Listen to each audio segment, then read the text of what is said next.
texto para o segundo domingo na Quaresma, no Evangelho conforme João, capítulo 3, versículos 1 a 17. João 3, 1 a 17.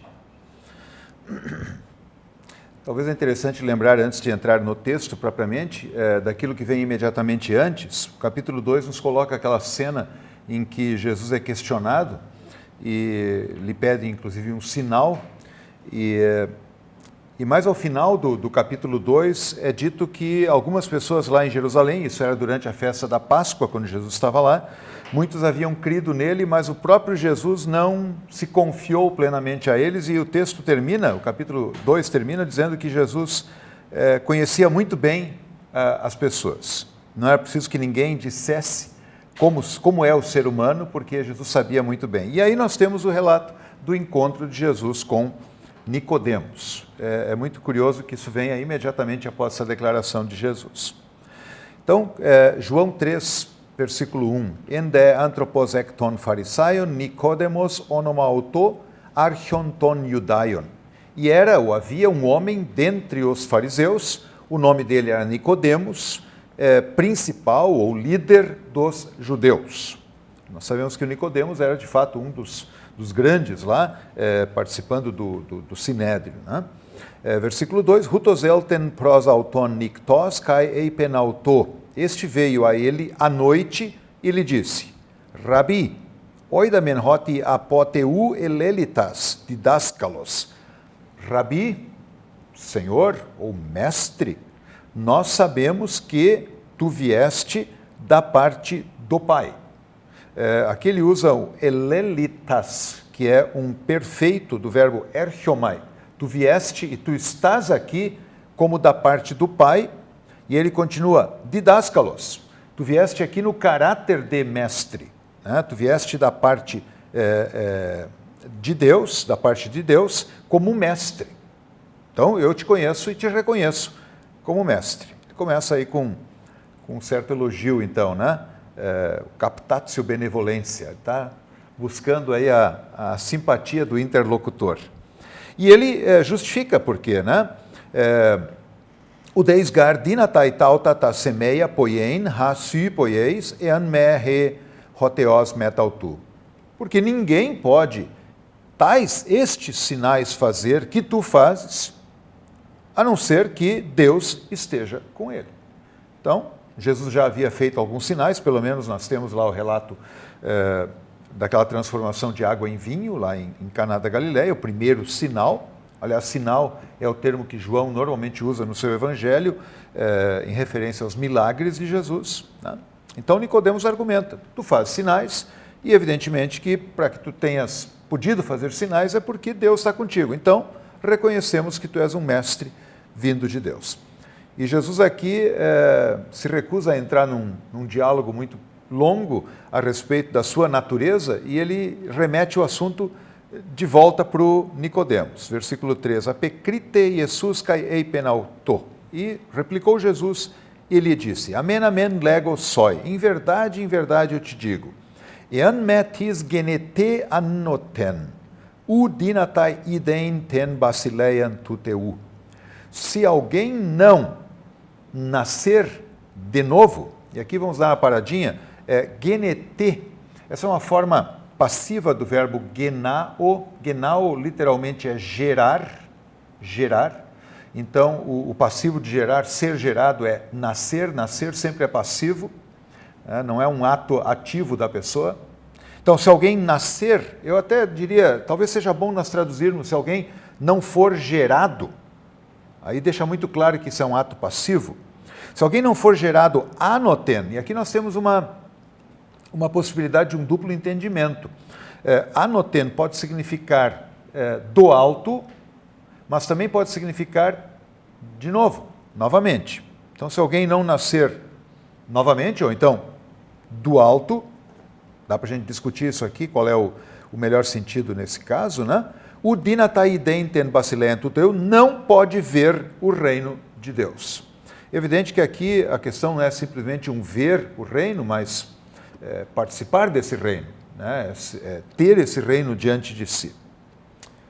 A Aparentemente não tem nada a ver aquilo que o Nicodemos está falando para Jesus no começo e o que Jesus coloca para ele. Mas esse é o tema, né? É isso que é o necessário. Né? Não é momento de discutir os sinais de Jesus, mas é falar do reino. E para se poder falar do reino, é preciso falar de um ser gerado. E um ser gerado que é um novo ser gerado, é um ser gerado do alto. Versículo 4, legei pros auton ho Nicodemos, e lhe disse, Nicodemos, pos dinatai anthropos genetenai geron hon.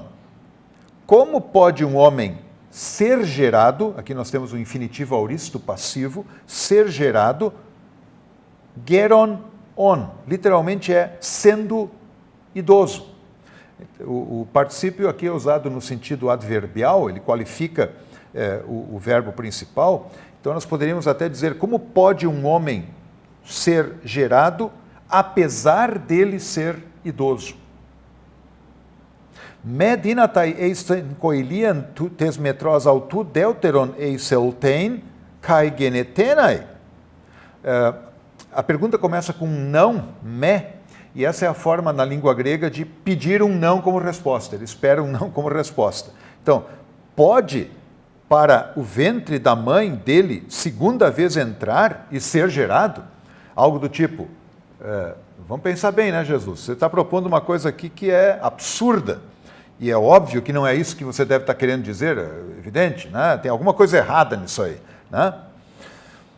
Replicou-lhe Jesus, versículo 5. Amen, amen, lego soi, en me tis genete ex hidatos kai pneumatos, udinatai eiseltein eisten basileian tuteu. Opa, aqui Jesus nos dá alguns dados a mais para o Nicodemos e para quem está lendo a história. Em verdade te digo, se alguém não for gerado ou nascer da água e espírito. Antes ele falou de nascer de novo ou nascer do alto, agora ele diz nascer da água e do espírito. Aí o que acontece? Bom, se alguém não nascer da água e do espírito, ele não pode entrar, eis eltein, verbo eis erchomai, não pode entrar no reino de Deus. Portanto, o ver o reino de que ele falava há pouco, significa entrar no reino. E o nascer de novo, o nascer do alto, é um nascer da água e do espírito. Água e espírito são temas que vão aparecer mais vezes dentro do Evangelho de João.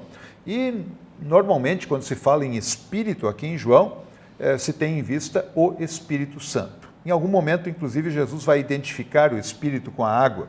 Agora, a pergunta é o que ele quer dizer com a água e espírito como sendo um novo nascimento. Tá? Nós podemos aqui antever aquilo que em outros lugares do Novo Testamento vai ser dito de uma forma mais explícita com um nome. Né? O nascer de novo é o nascer batismal. É um novo nascimento, é um ser gerado novamente. O texto continua então, versículo 6, palavra de Jesus ainda, toge genemenon ecte sarkos sarx estin.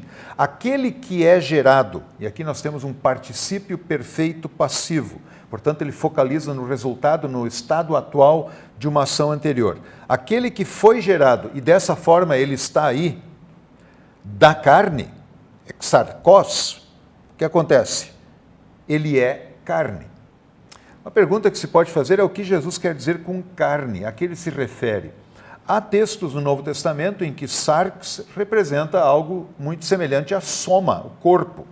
No entanto, há uma boa gama de textos, talvez uma maioria até, em que sarx toma a figura de algo que está impregnado na natureza humana a partir do ato do pecado, a partir do pecado que houve lá no início, ou seja, a natureza humana manchada pelo pecado original.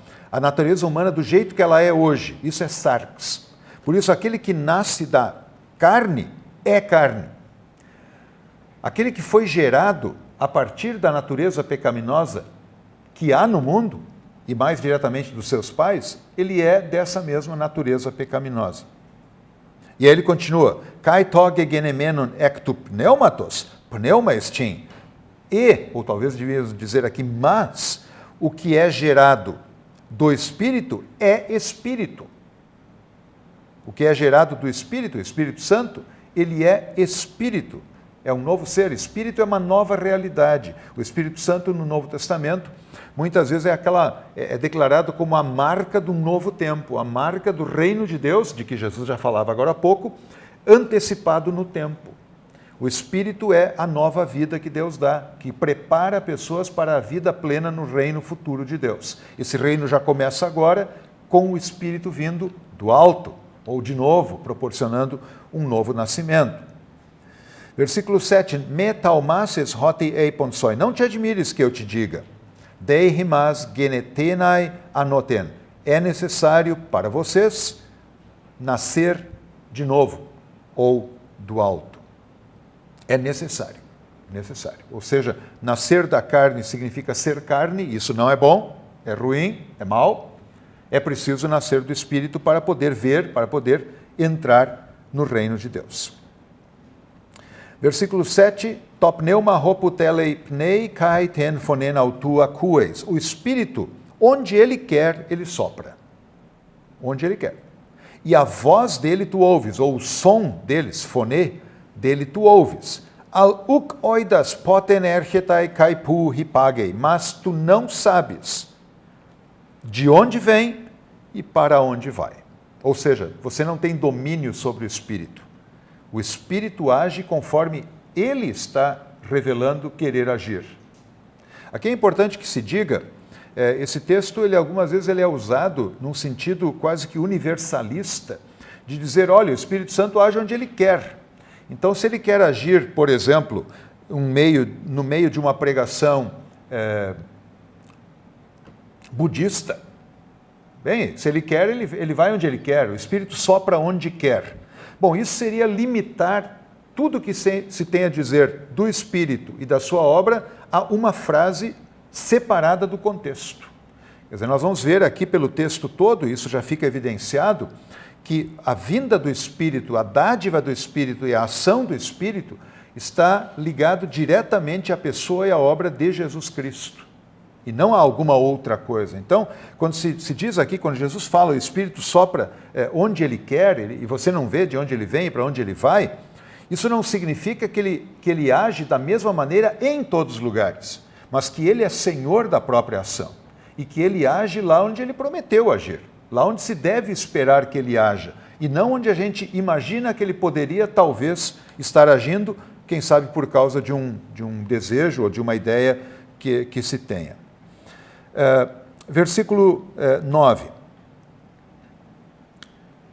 Aliás, ainda o versículo 8, quando ele termina dizendo isso, que tu não sabes de onde vem e para onde vai, e aí ele conclui dizendo dessa maneira, Hutos estin pas ho gegenemenos ecto pneumatos. Assim é todo o que é gerado do Espírito. Você não tem controle sobre isso, esse é o ponto. Isso é obra do Espírito. Apecrite Nicodemos kai eipen auto. E replicou Nicodemos e lhe disse, pos dinatai tautai genestai. Como pode estas coisas ocorrerem? 10. Apecrite Jesus kai eipen auto. Jesus replicou e lhe disse, si ei hod daskalos tu Israel kai tauta ugnoskeis. Tu és um mestre de Israel e tu não sabes isto? Quem é mestre em Israel, doutor em teologia, da teologia hebraica, conhece o Antigo Testamento, onde o Espírito Santo abundantemente está agindo, deveria saber, né, Nicodemos? Mais ou menos isso. Né? Versículo 11, amen, amen, lego soi, em verdade eu te digo, hoti hoidamen lalumen, que aquilo que nós sabemos, nós falamos, kai ho heurakamen martirumen, e aquilo que nós vimos, nós testificamos. Kaiten martirian remon ulambanete. E o nosso testemunho não recebes. Vocês não recebem. Um dos grandes temas de João é o fato de Jesus ser aquele que é um agente autorizado pelo Pai e sua testemunha imediata. Quem vê a mim, vê o Pai de Jesus. Quando se ouve Jesus, se ouve o Pai. Jesus é aquele que fala da parte do Pai. Ele é a fiel testemunha. Aliás, um título que mais adiante João vai usar também no livro do Apocalipse em relação a Jesus. Versículo 12. Eita epigeia eipon himin kai upisteuete posean eiposoi ta epurania pisteusete. Se as coisas terrenas eu disse para vocês, e vocês não creem, como eu direi para vocês as celestiais? Ou como vocês crerão se eu disser para vocês as celestiais? Então, talvez o Nicodemos esperava ter alguma revelação assim extraordinária, de alguma coisa fora do comum, não sei.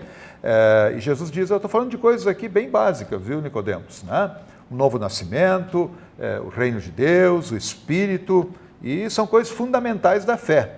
Então, vamos ficar por aí, vamos permanecer nisso, que são coisas importantes, e pelo menos isso a gente tem que ter clareza. Seguindo o versículo 13, cai udeis anabebeken eiston uranon eime ho ectu uranu katabas, ho hios tu antropo. E ninguém subiu para o céu, senão aquele que do céu desceu. Ou seja, o Filho do Homem. Filho do Homem, nós sabemos, é o título preferido que Jesus aplica a si próprio. Ou seja, ele é aquele que revela o Pai e que pode revelar plenamente a vontade do Pai. 14, kai katos Moisés, hipsosen, ton ofin enteremo, e assim como Moisés levantou a serpente no deserto, hutos hipsotena idei, ton hion tu antropo. Assim é necessário ser levantado o Filho do Homem. Interessante aqui duas coisas. Primeiro, a comparação que Jesus faz com a serpente de bronze. Né? Nós sabemos lá da história, relatada lá no livro de Números, de que aquela serpente, quando olhada por alguém que havia sido picado por uma cobra, representava cura para aquela pessoa. Né? Houve até um momento lá que aquela serpente passou a ser um objeto de adoração, e aí Deus vai ter que dar o recado de que não é esse o ponto. Né? Olhar para aquilo que Deus colocou como objeto que chama atenção para a promessa que ele fez, este olhar significa crer na promessa. Dessa maneira, olhar para a serpente que Deus colocou é estar associado à promessa que Deus deu. E aí ele vai dizer, desta forma o Filho do Homem também vai ser levantado. O ser levantado do Filho do Homem, isso dá para entender de uma forma bem imediata. Ser levantado significa, de uma certa forma, ser colocado num lugar de destaque. E mais adiante ele vai usar inclusive o verbo glorificar. O Filho do Homem está para ser glorificado. O que chama a atenção é que em João, esse ser glorificado, esse ser levantado, ele normalmente não é uma referência à ascensão, por exemplo, nem à ressurreição, mas à morte de cruz. Quer dizer, a comparação aqui é com a serpente colocada no deserto por Moisés e Jesus sendo colocado na cruz. Chama a atenção o fato de ser um verbo no passivo, hipsotenai, dei. É necessário que ele seja ser colocado, ser levantado. Quem o coloca lá? Quem o coloca? Nós não temos um agente da passiva.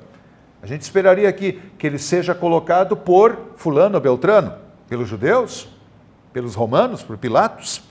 Bom, muitas vezes no Novo Testamento, quando temos um verbo no passivo sem o agente da passiva, o próprio contexto nos indica que é o Pai que está por detrás disso. Toda autoridade me foi dada no céu e na terra, Jesus fala, conforme o final do Evangelho de Mateus. Foi dada por quem? Pelo Pai. Quem é que coloca Jesus na cruz? Em última análise, não são os judeus nem Pilatos. Em última análise, é Deus. O ser colocado na cruz é uma obra divina. Não é um acidente, não é um azarão que teve Jesus na sua caminhada, mas é um projeto de Deus. Deus o coloca na cruz, assim como colocou aquela serpente no deserto para salvar o povo das picadas de cobras no deserto. E aí continua ele aqui, quando o filho deve ser colocado, o Filho do Homem deve ser levantado, então, versículo 15, Rina paz hopistelon en auto echezoen aionion, a fim de que todo aquele que crê nele tenha a vida eterna. Ou seja, o ser levantado, o ser colocado na cruz, e essa referência, tem como finalidade, aí o rina inicial, essa conjunção de finalidade é importante, né? Com a finalidade específica de quê? De que aquele que crê nele tenha vida eterna. O objetivo, em última análise, do ser levantado de Jesus é a vida eterna. E Jesus aqui, com isso, volta ao discurso inicial com Nicodemos sobre o reino de Deus, sobre o nascer de novo, sobre o entrar no reino. Ele passa pelo ser levantado de Jesus na cruz. Versículo 16, aquele que é a Bíblia em miniatura, como alguns o chamam, Hutos gar egapesen hoteos ton cosmon, hoste ton hion ton monogene, edoken. Hinapas hopisteon eis auton me apoletai aleche zoen aionion. Dá para a gente traduzir de duas maneiras esse começo. Hutos gar egapesen hoteos ton cosmon. Uma das formas é traduzir: Deus amou o mundo tanto, entendendo o hutos como algo que dá a ideia de uma graduação de quantidade. Né? Deus amou o mundo tanto. Algumas traduções até optam dessa forma. Mas uma outra maneira, e pessoalmente creio que ela é mais condizente com o contexto e com o próprio texto, é tratar o hutos como uma declaração de algo que é assim. Então, seria mais ou menos desse jeito. Pois Deus amou o mundo assim, desta forma. De que forma? De que o Filho dele, o único, ele deu. Dessa forma Deus amou o mundo. O amor de Deus está vinculado ao Filho. Sem o Filho não se conhece o amor de Deus. Sem a dádiva do Filho, e aí ele está vinculando a dádiva do Filho com o ser levantado na cruz, não dá para separar uma coisa da outra. Dessa forma Deus amou o mundo. E para quê? Para que todo rina paz hopistel, todo que crê nele, não pereça, mas tenha vida eterna.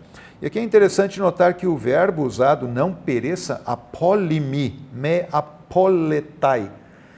Perecer, esse é um verbo usado em outros contextos que dá uma ideia de uma destruição final.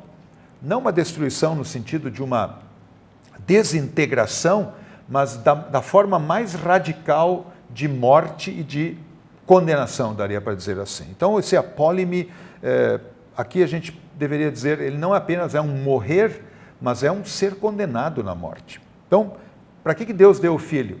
Ele deu o Filho, e assim dessa forma se demonstra o seu amor, para que os que creem nele não tenham essa perdição plena, mas tenham zoen aionion, mas tenham vida eterna.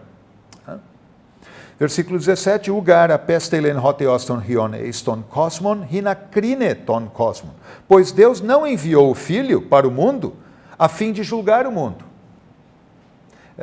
Sabido que o verbo julgar, crino, ele pode significar tanto distinguir, separar, como é usado em alguns contextos como condenar. E aqui é o sentido do texto, do termo. Deus não enviou o mundo para condenar, Deus não enviou o Filho ao mundo para condenar o mundo. O ato de enviar o Filho ao mundo é um ato de amar o mundo. E aí ele continua, alahina sote ho cosmos di autu, mas a fim de que o mundo fosse salvo por meio dele. A vinda do Filho é uma vinda de amor para salvar. E tudo isso a partir de uma visita à noite de um líder de Israel. Concluindo aqui algumas observações finais, tem temas muito fortes, né, dentro deste texto, dessa perícope, do segundo domingo na Quaresma. Estamos aí na caminhada de Jesus rumo à cruz, e naturalmente há a oportunidade de falar desse novo nascimento, do nascimento do alto.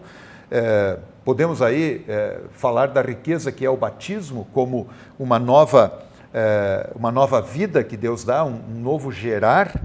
A ação do Espírito Santo em conexão com Jesus, não dá para separar o Espírito da obra de Cristo, não dá para jogar a obra do Espírito contra a obra de Cristo, como se a obra de Cristo fosse mais localizada e o Espírito Santo estivesse agindo em tudo que é parte fora de Jesus. O texto coloca os dois atuando com as suas obras profundamente conectadas. O tema da fé é muito forte. A fé aqui é ligado com o olhar para a serpente, o olhar para Jesus que é levantado. Ele é o objeto da promessa. E aqui é interessante lembrar que nesse dia, a leitura do Antigo Testamento é de Gênesis 12, o chamado de Abraão.